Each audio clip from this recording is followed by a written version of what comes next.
What is up, YouTube? Welcome back to another episode of Truck Talk. Thank you for being here, man. We're building kind of like a little community here around these Truck Talks, and it feels good, man. I love to see you guys in the comments. Love to see you guys tuning in. It means a tremendous amount to me. This episode, as usual, is brought to you by me, inspired by my man, Chili.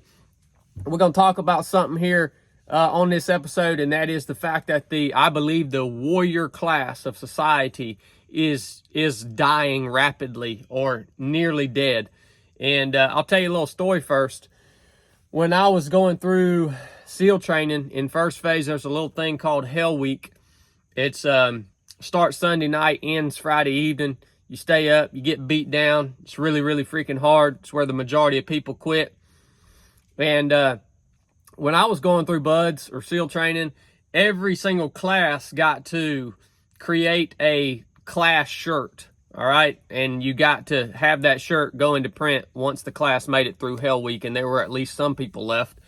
And it was a tradition, and there used to be a little shop down on Coronado Island in California that had every single BUD/S class shirt in the shop. We all went to the same screen printer. They would do the design for us, and then they would, give the shirts to the class and put the print in the shop. So you could go in there and you could see every single BUD/S class shirt design going way, way back. And it was funny. I was talking to my buddy the other day, David Charbonnet, that I went through BUD/S with, and he still lives out in San Diego and does some work there at NSW, some ministry work, and Naval Special Warfare, that's NSW.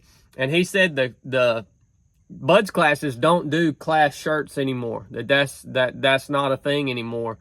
And why does this even matter, man? I'm going to get to that. Had to tell you all that story.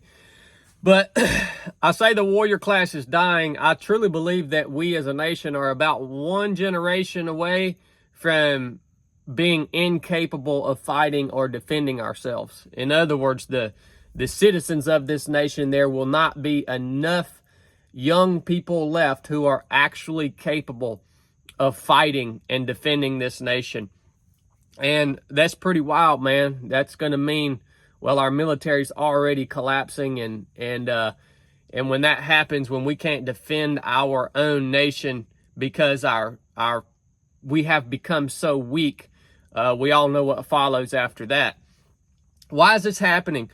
Well, the reason I told you that story is because warrior culture is steeped in tradition, and those traditions have pretty much all went away, right?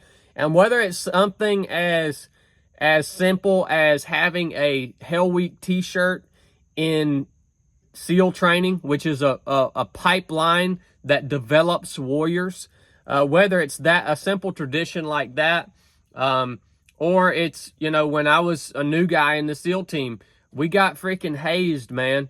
We got treated like crap. It was straight up hazing. That is tradition, man. That's no longer allowed. We have destroyed or gotten rid of all tradition, especially within the warrior culture. We've traded those traditions in for the sake of freaking political correctness and wokeness, and we've abandoned that. And I don't believe that you can have a warrior culture. You cannot forge that level of pride and dedication without having some deep and long-standing traditions that aren't going to look normal to society. So, or civilian society, people outside the warrior culture. The second reason is I think that we have so watered down the word warrior, and even combat, right? We want to say freaking ultra runners are warriors. We want to say, people that fight in the MMA are warriors. We want to say football players are warriors. We've so watered down the concept of what a freaking warrior is, man. A warrior is a person who dedicates their freaking, this is my definition, the warrior culture is a person who has dedicated their lives to studying tactics, techniques, and procedures that are used to destroy an enemy, another human being, in true mortal combat.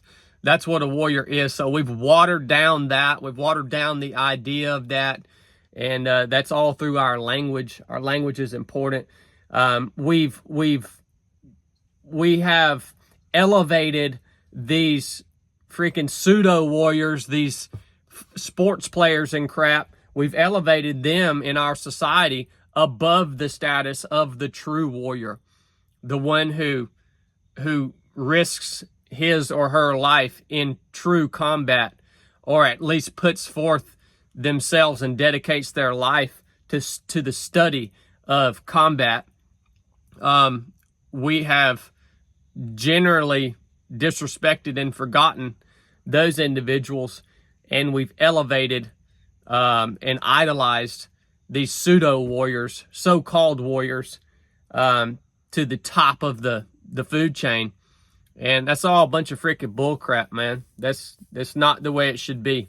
If you want a strong nation and you want to raise up a generation who can still fight savagely and defend what belongs to us as Americans.